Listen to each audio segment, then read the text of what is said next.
bonjour à ceux qui arrivent et ceux qui sont là et qui attendaient avec impatience que nous commencions ce webinaire sur le dialogue social, sur la dimension humaine ou pas de l'entreprise, sur le dialogue social en otage dans la vie des entreprises. C'est quand même pas rien. Vous êtes venus pour nous écouter parler du dialogue social et de ce qui fait la vie en entreprise, les difficultés managériales, les heures et la manière et les manières d'y faire face à tous ces heures, à toutes ces difficultés, sachant qu'aujourd'hui, comme vous le savez, comme vous le vivez sans aucun doute, il y a quand même pas mal de difficultés à bien vivre le monde de l'entreprise, quoique nous soyons tous aussi intéressés et motivés par le fait de développer des activités, par innover, par rechercher à mieux vivre le quotidien de la vie professionnelle. Donc c'est vrai que c'est un sujet qui a tout lieu d'intéresser la profession de médiateur. Alors j'ai le plaisir de vous dire que je suis encadré, soutenu, accompagné et que j'accompagne moi-même Jésus Rubio, qui interviendra au milieu de notre configuration à 3 et qui est médiateur professionnel, qui est un spécialiste du dialogue social, qui a un long passé dans la vie d'entreprise et de militant du dialogue social, très impliqué dans la démarche de la qualité des relations et puis de la recherche de l'entente. C'est ce qui l'a séduit dans la médiation professionnelle, entre autres, il vous le dira aussi après. Et j'ai le plaisir de vous présenter et de vous représenter mon ami Aïcha Sangaré. Je ne suis pas en train de dire que Jésus n'est pas mon ami, c'était aussi mon ami. Mais Aïcha, ça fait 30 ans qu'on se connaît et c'est bientôt son anniversaire, je vous le dis comme ça. C'est peut-être une indiscrétion personnelle, mais bon, c'est dans 6 jours, hein, je crois, 6 jours.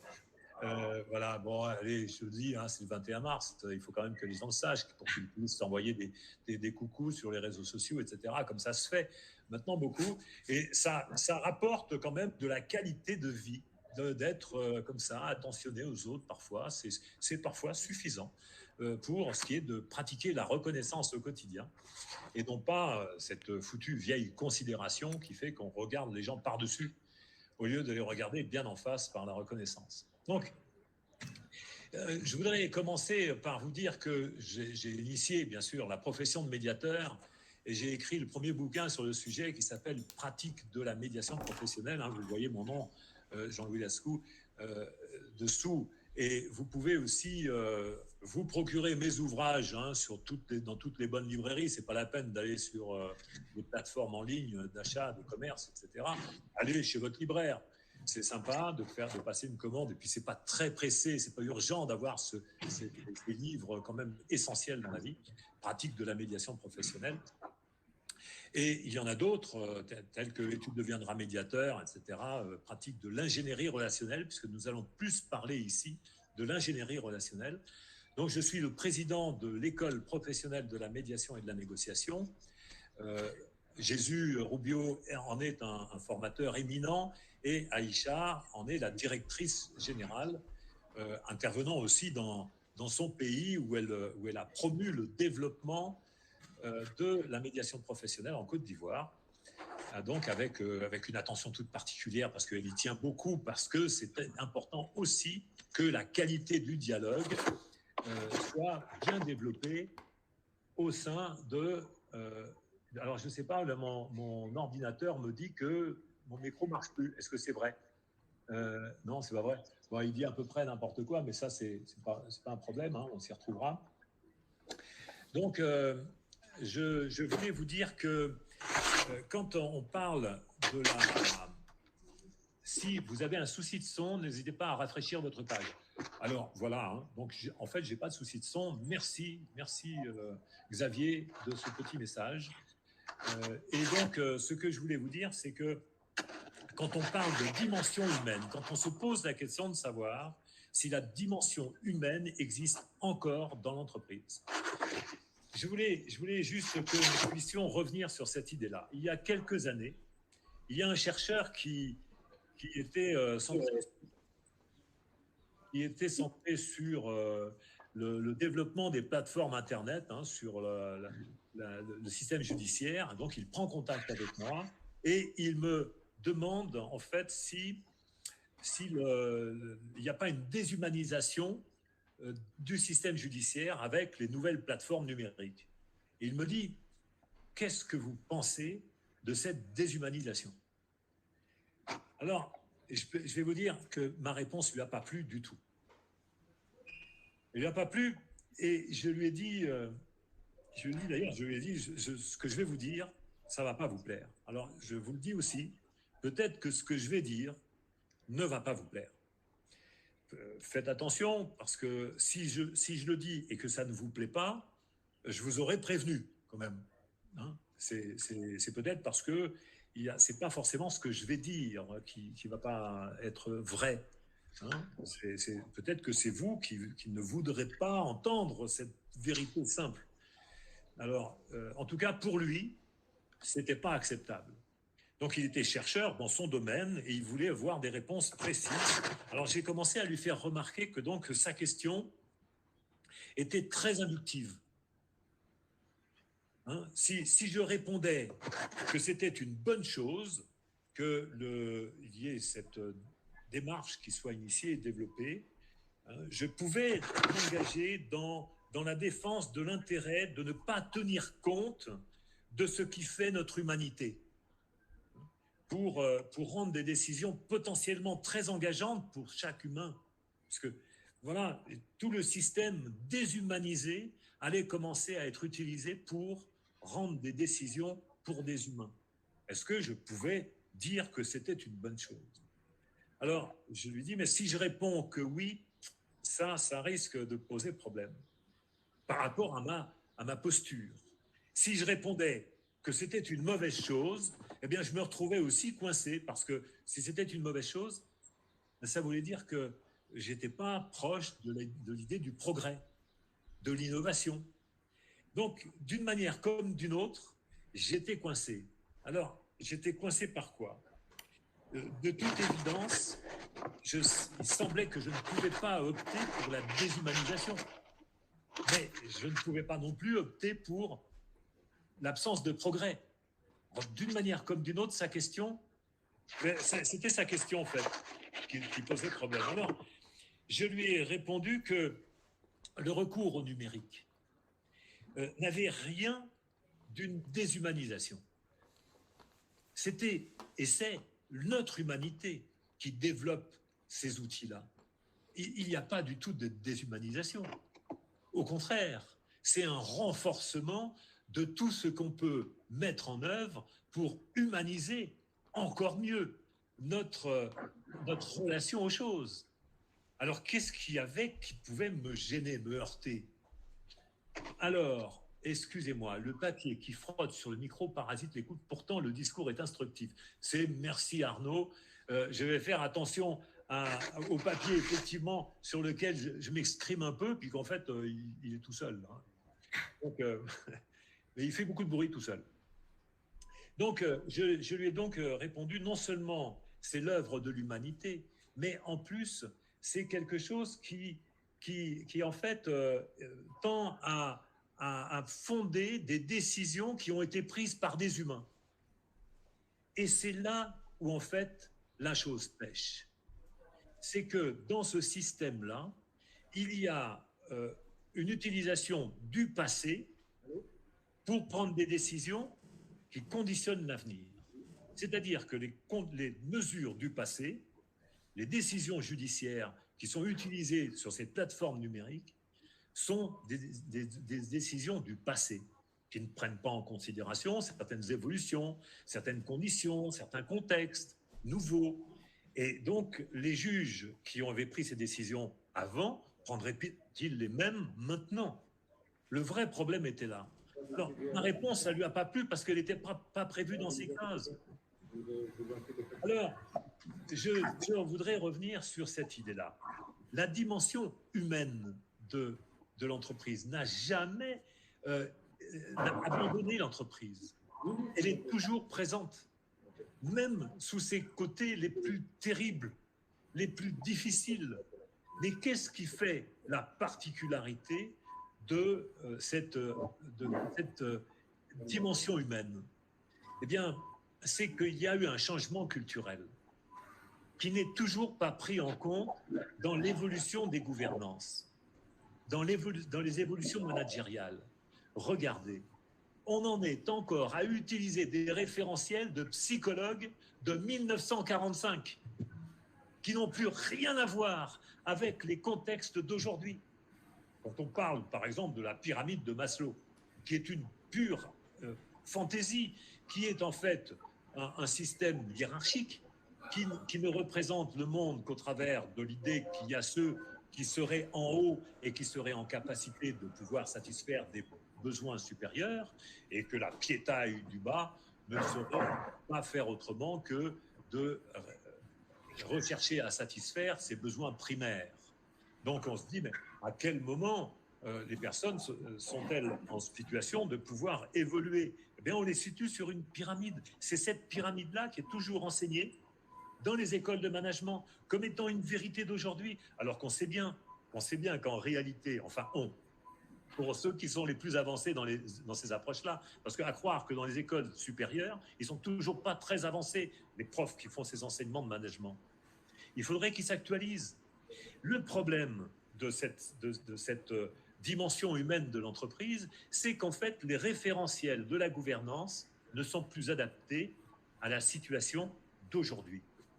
Et que des décisions sont prises pour pouvoir organiser le dialogue social au regard de référentiels qui sont dépassés. Ça, c'est un gros problème, parce qu'il y a eu des tentatives à certains moments pour faire avancer cette démarche du dialogue social. Et aujourd'hui, on s'aperçoit que ça devient difficile parce qu'on en est toujours à se dire qu'il y a des mesures à prendre au travers des méthodologies et des dispositifs qui étaient valables en 1945, en 1960 peut-être, mais pas au-delà. Aujourd'hui, il faut rechercher beaucoup plus d'innovation et de compréhension. Regardez ce qui se passe. Il se passe aujourd'hui quelque chose d'assez extraordinaire. Quelque chose qui ne s'est jamais produit dans la vie d'entreprise. Bonjour Mohamed et Yacoubi. Dis bonjour à tous, donc je pense que c'était pour moi aussi. Donc, regardez ce qui s'est passé quand même dernièrement.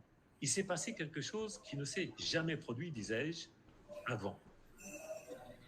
La vie sociétale, la vie a toujours interféré dans la vie, mais jamais autant que maintenant. Jamais. Jamais. Je regardais, dans la discussion que nous avions précédemment, juste avant l'ouverture de ce webinaire, je faisais remarquer que dans le petit village où j'habite, c'est une petite commune, eh bien, j'ai vu de nombreuses boutiques, de nombreux magasins, de nombreux commerces où il y a marqué « vente aux enchères ». C'est-à-dire qu'en fait, il y a beaucoup de petites entreprises qui ont été fermées suite à cette gestion de la pandémie ou de l'épidémie. Enfin, on ne sait pas bien ce que c'était aujourd'hui. En fait, on sait qu'il y avait un virus qui se baladait et puis qui menaçait un certain nombre de vies d'entre nous, et puis d'autres pas. Mais en tout cas, il y a une situation catastrophique pour un certain nombre d'entreprises. Jamais il y a eu une interférence à ce point dans la vie d'entreprise. C'est vrai qu'il y a eu parfois des décisions, des crises sociales, des décisions politiques qui ont interféré. Mais cette interférence n'a jamais autant nui à la vie d'entreprise. Et c'est ce qui fait la particularité.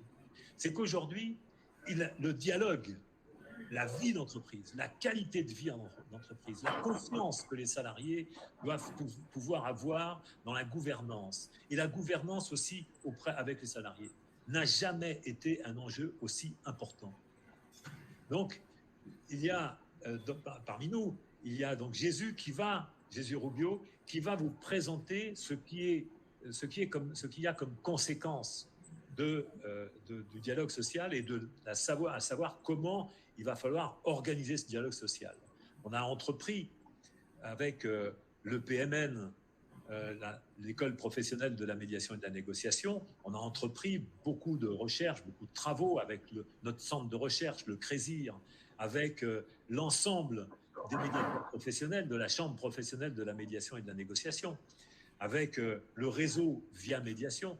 On a entrepris beaucoup de relations, beaucoup de recherches et beaucoup d'actions pour pouvoir développer la qualité relationnelle au sein des organisations.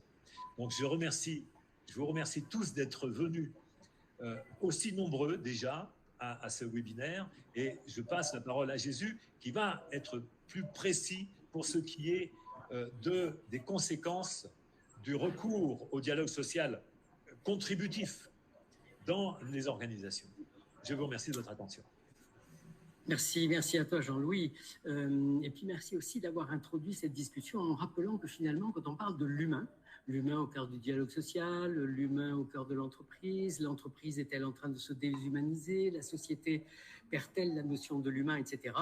Au fond, ceux qui se questionnent, c'est des humains qui se questionnent sur le déploiement de leur propre humanité. C'est une manière d'introduire finalement le point spécifique que j'aimerais bien développer, moi, sur le dialogue social. Le dialogue social, pour les médiateurs professionnels, c'est quelque chose de très vaste. Par exemple, Hassan Kerouani pose une question dans les questions. Manager, c'est instaurer un engagement commun par le biais de l'exemplarité. Qu'en est-il aujourd'hui, dit Hassan sur la liste des questions.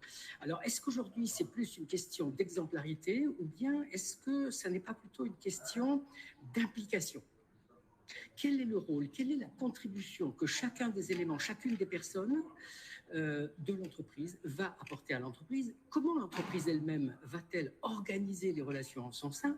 Et puis, par-delà, comment l'entreprise va-t-elle être elle-même en relation avec la société? Jean-Louis, tu le soulignais à l'instant, avec un phénomène comme la Covid, par exemple, mais on pourrait aussi parler de l'Ukraine, parce que, à mon avis, c'est un phénomène un petit peu similaire.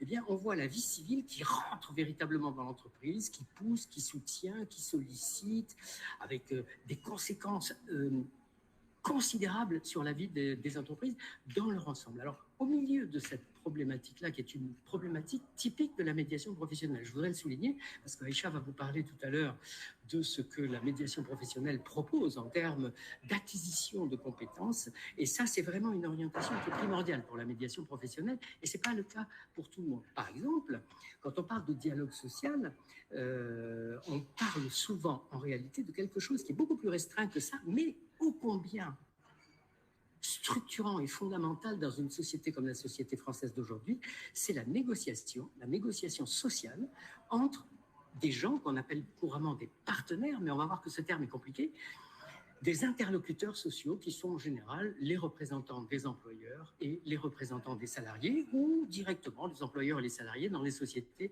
plus petites. Le dialogue social, c'est beaucoup cela. De cette interaction entre ces interlocuteurs, employeurs, propriétaires des sociétés pour la plupart, ou grands dirigeants des services publics et salariés d'autre part, de cette discussion entre les deux naissent des accords qui sont structurants, je le disais à l'instant, pour la totalité de la société. Une société comme la société française vit sur des acquis qui sont issus directement de la négociation entre le patronat et les syndicats, qui se sont déroulés au cours du siècle dernier, notamment dans la première moitié du siècle dernier, mais aussi en 68, les accords de Grenelle, etc., etc.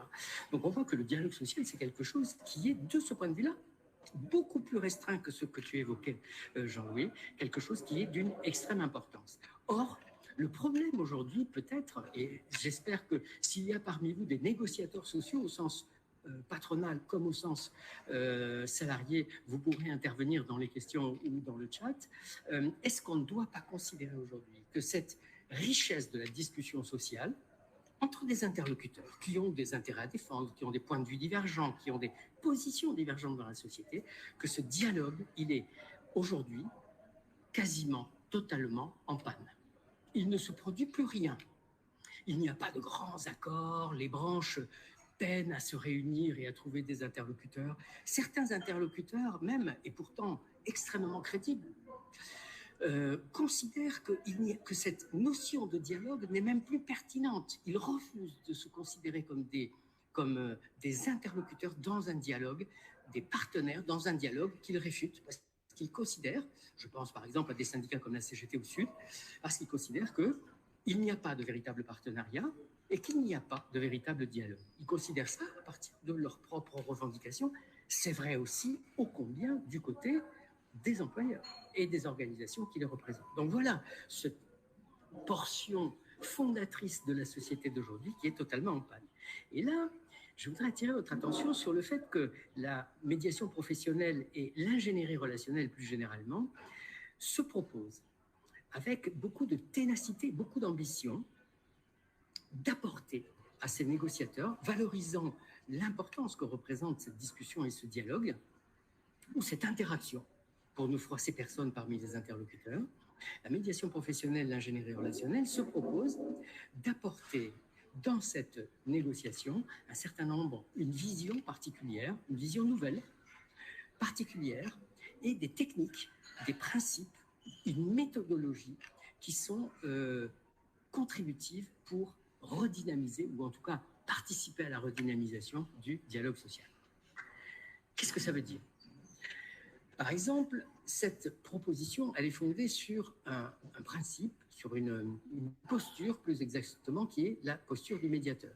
Parce qu'on pourrait s'interroger, est-ce que les organisations syndicales ne pourraient pas se dire, mais qu'est-ce que c'est que ces gens, les médiateurs professionnels qui viennent, est-ce qu'ils n'ont pas en fait comme ambition de se substituer aux organisations syndicales qui existent déjà aujourd'hui et de mener la négociation sociale sur la base des revendications qui sont collectées par les organisations représentatives des travailleurs et de prendre la place de ces organisations alors qu'elles ont une légitimité historique, sociale, revendicative qu'il n'est plus besoin de démontrer. Est-ce que la médiation professionnelle ne souhaiterait pas se substituer à ça ? Réciproquement d'ailleurs, on pourrait avoir, et j'ai déjà vu en tant que médiateur plutôt spécialisé en travail en entreprise, des employeurs s'inquiéter de la manière dont un médiateur qui va intervenir dans son organisation ne risque pas de prendre en tout ou en partie un morceau de pouvoir dans l'entreprise, d'accaparer dans l'entreprise un pouvoir que lui, en tant que patron, en tant qu'employeur, en tant que directeur des ressources humaines, il a en charge de développer et d'assumer. Donc on voit que cette idée d'une substitution, elle pourrait venir perturber cette approche, ces techniques nouvelles dans le cadre de la négociation sociale. Eh bien, il faudrait ici que nous examinions quelque chose qui s'appelle la posture du médiateur. Le médiateur, lorsqu'il intervient, par exemple, entre des interlocuteurs sociaux qui sont en conflit, parce qu'ils ne sont pas d'accord, ils négocient, puis ils n'arrivent plus à se parler. Les uns quittent la table, les autres refusent de reconvoquer ou réciproquement, et on reste comme ça pendant des jours, parfois des semaines, et la discussion est totalement en panne. Les médiateurs peuvent intervenir à ce moment-là. Les médiateurs professionnels peuvent intervenir. Et s'ils interviennent, ils vont intervenir sur la base de leur posture. Leur posture est la suivante. Les médiateurs professionnels sont neutres par rapport à la solution. Ils sont impartiaux par rapport aux intérêts des personnes qui sont en présence et ils sont indépendants par rapport aux enjeux de pouvoir qui habitent toute relation conflictuelle. Alors, qu'est-ce que ça veut dire précisément ? Je voudrais m'arrêter notamment sur la neutralité par rapport à la solution. Parce que la médiation professionnelle, lorsqu'elle intervient entre des personnes, des interlocuteurs en l'occurrence, des négociateurs sociaux qui sont en conflit, qui ne parviennent plus à se parler, ne va à aucun moment se substituer à aucun de ces deux interlocuteurs. Il ne va ni valider ni invalider les propositions d'aucun des deux. Il va les considérer comme légitimes, le médiateur. Il va aider les interlocuteurs à considérer les propositions de l'autre comme tout aussi légitimes.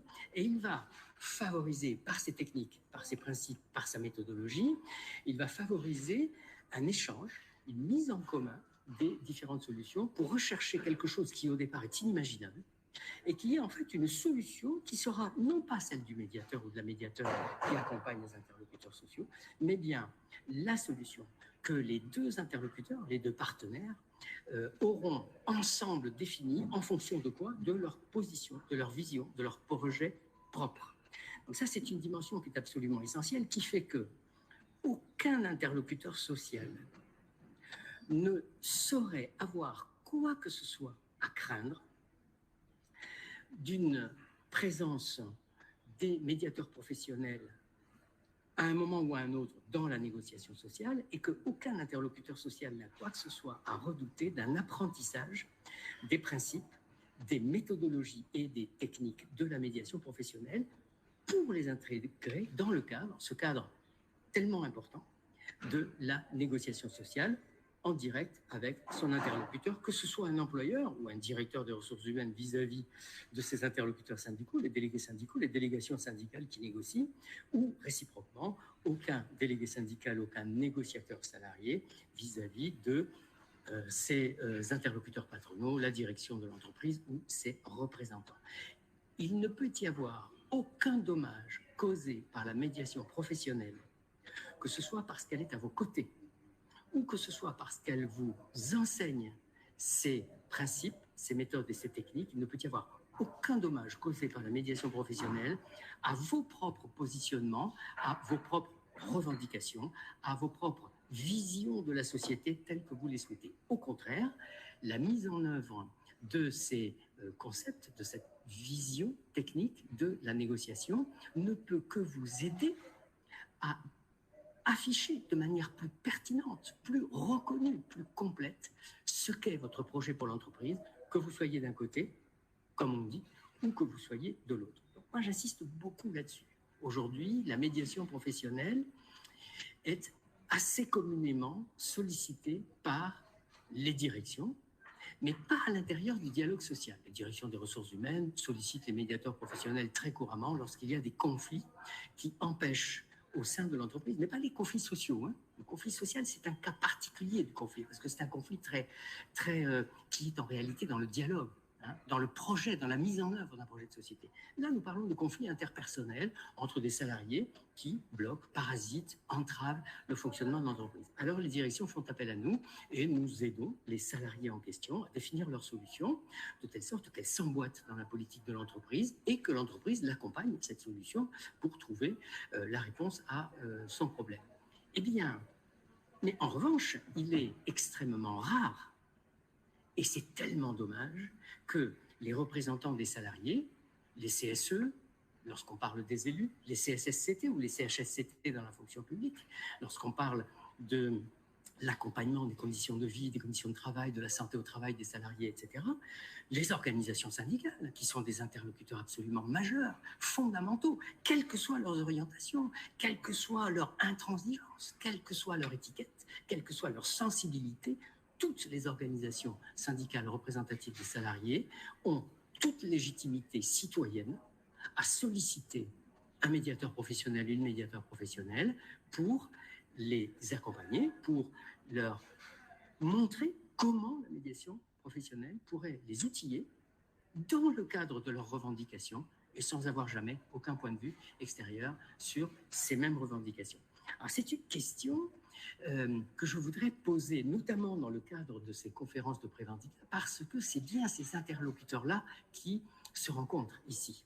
Et donc, si vous avez des questions, n'hésitez pas à les poser sur le chat ou sur les questions, sur la liste des questions, parce que ce serait vraiment un plaisir de réfléchir à ces dimensions-là, y compris avec les plus intransigeantes ou intransigeants d'entre vous, dans le cadre de conférences comme celle-ci. Merci beaucoup. Je crois, Aïcha, que tu pourrais maintenant compléter cette présentation à partir des propositions que fait le PMN, l'école de la médiation, et il sera ensuite possible de passer effectivement aux questions ou au chat. Tout à fait. Merci en tout cas, merci Jean-Louis, merci Jésus. Je vois une observation de Jean-Paul Ancy qui pensait que le thème était l'humain dans le dialogue social. Et en fait, et non pas la médiation. Donc je pense qu'il y a une forme de méconnaissance peut-être de la médiation, mais en tout cas la médiation professionnelle, justement, c'est l'humain au cœur du système. Enfin, c'est de remettre l'humain et d'aborder toutes les questions humaines, justement, dans le monde de l'entreprise et même en dehors du monde de l'entreprise. Et donc c'est la raison pour laquelle nous avons justement réfléchi à une instrumentation, des outils pour accompagner le monde des interlocuteurs sociaux, le monde des syndicats, avec justement une formation spécifique et la formation qualité relationnelle pour les interlocuteurs sociaux. Et dans ce cadre-là, d'ailleurs, cette formation rentre dans le cadre des formations communes qui sont organisées par l'Institut du dialogue social, avec qui nous sommes en partenariat, pour justement accompagner les interlocuteurs sociaux.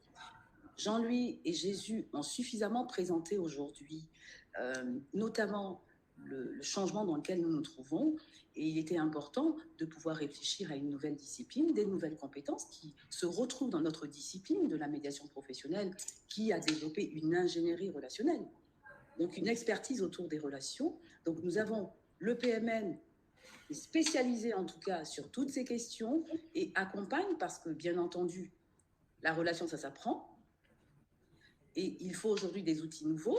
Le PMN y a réfléchi et nous avons un certain nombre de formations qui accompagnent à toutes ces thématiques. Et précisément, en tout cas, pour parler de ce sujet, l'humain au cœur du dialogue social, il fallait réfléchir et cela passe évidemment par des compétences, par l'acquisition de compétences et par une formation spécifique qui permettent d'accompagner ce changement. Nous sommes effectivement dans une autre ère, quelque part, dans ce changement-là qui demande aujourd'hui de pouvoir avoir des outils efficaces pour permettre à chaque interlocuteur de pouvoir négocier dans les meilleures conditions. Nous avons des formations en présentiel et en distanciel et des formations en e-learning, bien évidemment axées sur l'acquisition de compétences et le fait de pouvoir mettre en pratique justement tous ces outils. Et il est évident que l'accompagnement au changement de la situation que nous traversons passera par de l'apprentissage, passera par de la formation qui va permettre d'acquérir des nouvelles compétences aujourd'hui pour faire évoluer ce dialogue social. Nous avons déjà accompagné des organisations avec les mêmes outils, et si aujourd'hui on vous présente ces aspects-là, c'est parce que déjà un certain nombre d'organisations ont déjà intégré ces outils, les outils de l'ingénierie relationnelle pour la qualité relationnelle au travail, et nous l'avons mis en place au conseil départemental du Puy-de-Dôme. Nous avons des organisations, Flourette, et quelques exemples que vous retrouverez d'ailleurs sur notre site avec un certain nombre d'outils qui détaillent d'ailleurs les organisations qu'on a accompagnées et les différentes plateformes qui vous permettent d'osciller et non seulement d'avoir accès à toutes les formations que nous proposons, mais précisément sur ce sujet-là, oui, l'humain, c'est le mot le plus important aujourd'hui. Et l'humain, ce sujet, il est accompagné aujourd'hui par la médiation professionnelle et l'ingénierie relationnelle. Nous avons d'autres formations, hein. La formation générale et la formation qui forme au certificat d'aptitude à la profession de médiateur, hein, puisqu'en fait, c'est une nouvelle profession. Cette profession a un certain nombre de compétences et permet d'agir dans tous les secteurs d'activité dès lors qu'il est question de relations humaines. Et donc, il est important aujourd'hui de comprendre et de connaître les mécanismes relationnels et savoir comment on arrive à une dégradation de la relation, sachant que ces mêmes outils servent aujourd'hui pour interagir, même dans le cadre de négociations. Des négociations collectives, c'est une relation aussi. C'est une relation entre des interlocuteurs sociaux pour pouvoir arriver à une solution qui soit, je dirais, équilibrée pour tous les interlocuteurs. Nous proposons, les médiateurs professionnels, effectivement de faire évoluer ce dialogue social dans le cadre d'une qualité de relation avec la direction, les salariés et les interlocuteurs sociaux. Savoir faire vivre un dispositif que nous avons réfléchi, qui est le dispositif de médiation professionnelle internalisé ou externalisé, mais tout ceci, bien sûr, pour permettre aux interlocuteurs sociaux de pouvoir s'occuper de l'humain dans l'entreprise. Voilà. Nous insistons sur ce terme, l'humain. En réalité, aujourd'hui, le chantier, il est censé être autour de l'humain. Maintenant, autour de l'humain, il y a un certain nombre de disciplines qui accompagnent l'humain, mais je crois qu'aujourd'hui, s'entendre, ça s'apprend. Et donc, c'est ce que nous apportons comme compétence, apprendre à s'entendre autour d'un projet commun. L'entreprise est un projet commun. Et donc, il est important d'avoir effectivement toutes ces compétences-là. Nous sommes là, le PMN en tout cas a suffisamment de références, nous existons depuis 20 ans, nous avons réfléchi à tous ces aspects. Notre centre de recherche a aussi réfléchi aux nouveaux outils qui relèvent de l'innovation sociale et bien entendu, voilà, toutes les informations sont sur notre site www.epmn.fr. Nous fonctionnons avec Préventica depuis déjà de longues années. Nous sommes partenaires et effectivement, nous avons une vision commune sur le fait et l'importance de remettre l'humain au cœur du système.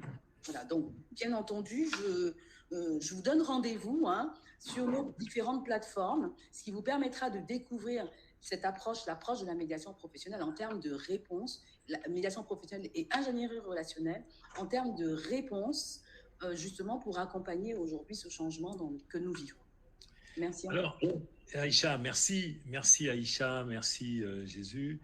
Comme il y a eu une question qui a été brûlante, qui a été posée, Jésus y a répondu tout à l'heure pour dire attention, mais c'est vrai que le dialogue social, il y a vraiment une dimension qui est importante. Aïcha vient de faire le lien avec la relation, ce qu'est le dialogue social. Le dialogue social, c'est une relation.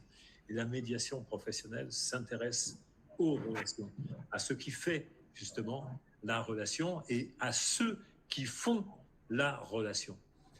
Donc, ce qui fait la relation, ce que fait la relation et ceux qui font la relation. Et ceux-là, ils font également le dialogue social.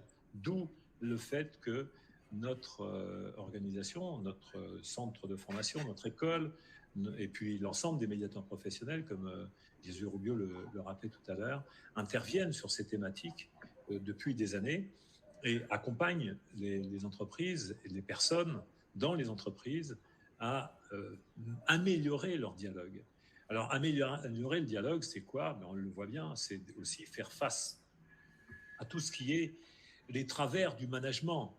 Donc, les travers qui peuvent être l'idée qu'on se fait de se dire, bien, en fait, on doit prendre des décisions indépendamment des personnes qui sont concernées. Ça, c'est une pratique qui de plus en plus n'est pas approuvée. Alors, c'est vrai qu'il y a des différences. Souvent, je me suis vu à répondre que une institution n'est pas la même chose qu'une petite entreprise. Une petite entreprise qui est d'initiative privée n'a pas les mêmes engagements, les mêmes modes de pratique managériale qu'une administration. Puisqu'il y en a une qui peut être dans une situation de répondre à des besoins, à des intérêts d'un marché, tandis que ce n'est pas la même chose, l'administration.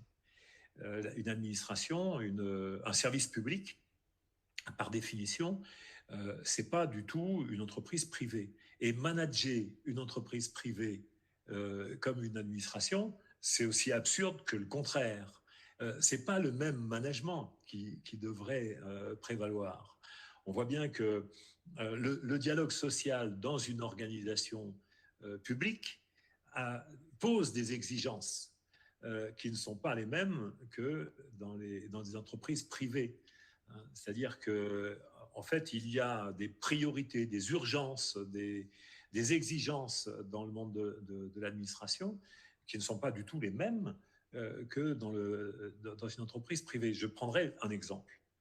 Le fait de donner dans le service public la priorité à la réponse aux besoins de la citoyenneté ou du public ne peut pas être conduit dans un esprit de rentabilité. Dès lors que l'on met en place la rentabilité dans l'entreprise publique, eh bien, on conditionne complètement la manière dont les personnes vont s'impliquer.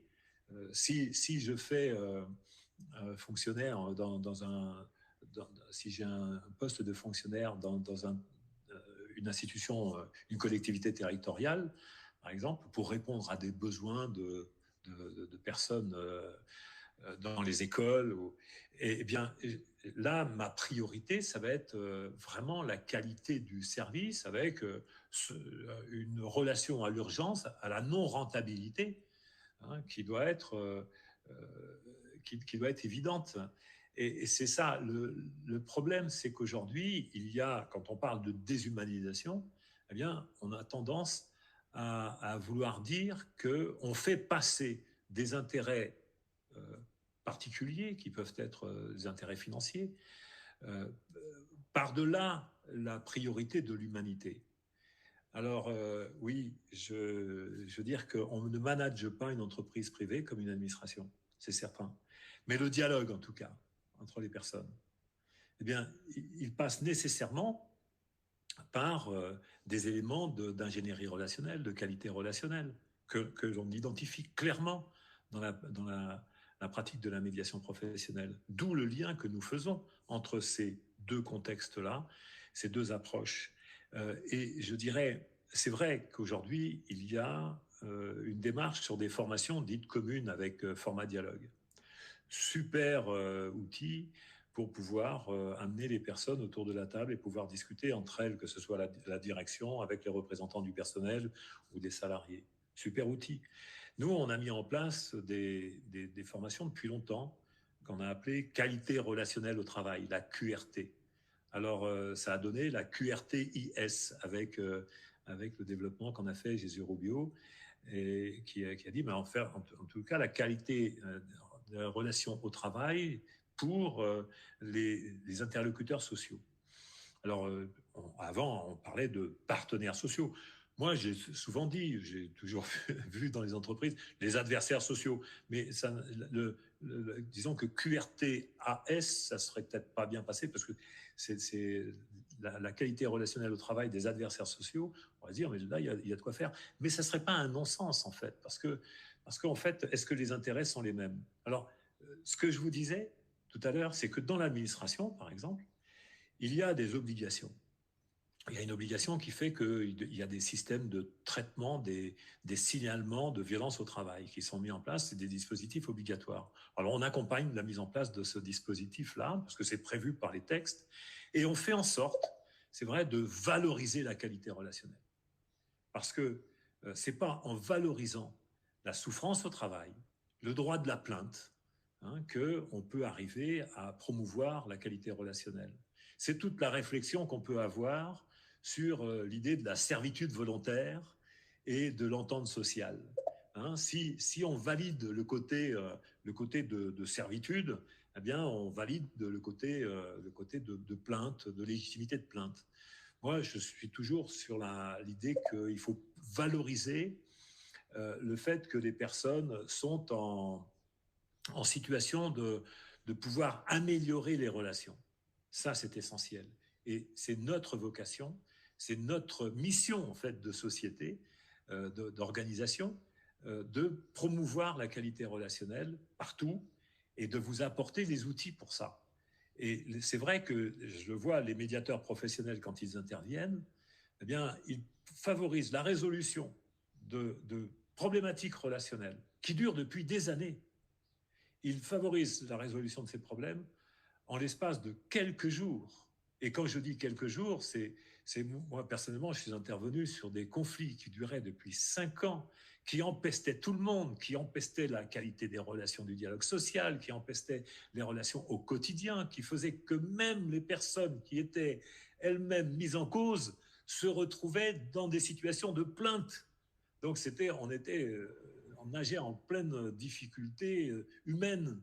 Et c'est vrai qu'à ce moment-là, savoir faire appel à des personnes tiers qui ne sont pas des moralisateurs, qui ne sont pas là en train de rappeler la règle, le droit, le poids de la norme, qui sont là juste pour aider les personnes à réfléchir.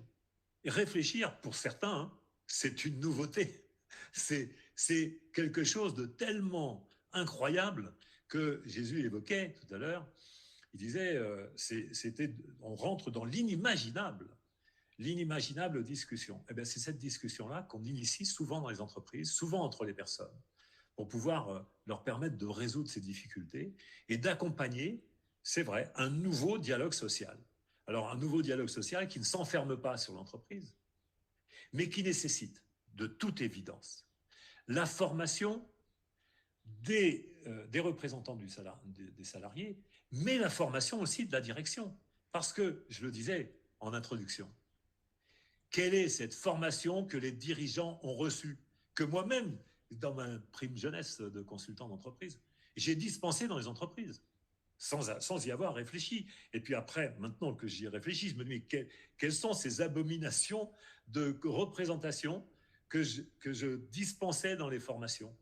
Je citais la pyramide de Maslow, mais je peux dire, par exemple, le triangle de Karpman, qui est une absurdité totale, hein, même si vous pouvez vous dire, mais qu'est-ce qu'il dit là? Oh là là, c'est un outil à protéger, on pourrait presque l'encadrer et se prosterner devant tous les jours, parce que vraiment, quel génie ce Karpman d'avoir mis en place quelque chose qui est interactif, où les gens peuvent dire, oh là là, voilà, tu vois, je peux être une victime devant l'Éternel. Ben voilà, t'as pas ta croix, t'as ton triangle. Eh bien, il y a aussi d'autres manières de se représenter les choses. Et des manières de se représenter les choses, c'est de promouvoir la qualité relationnelle, de promouvoir l'altérité. Et c'est ce que nous faisons dans nos entreprises et c'est ce à quoi nous vous invitons. Nous invitons vraiment à réfléchir sur l'appropriation de ces outils, de ces référentiels et de recourir sans hésiter, quand il y a des difficultés, à des médiateurs professionnels. Alors n'hésitez pas. C'est epmn.fr. Et Aïcha, le numéro de téléphone, c'est 05 Pardon. 05 56 92 97 47. Vas-y, j'ai pas bien noté. Attends, t'es allé trop vite. 5 56 92 97 47. Ça, c'est pas le bon numéro. Voilà. epmn.fr. Je vous remercie. Je vous souhaite une bonne continuation. À très bientôt.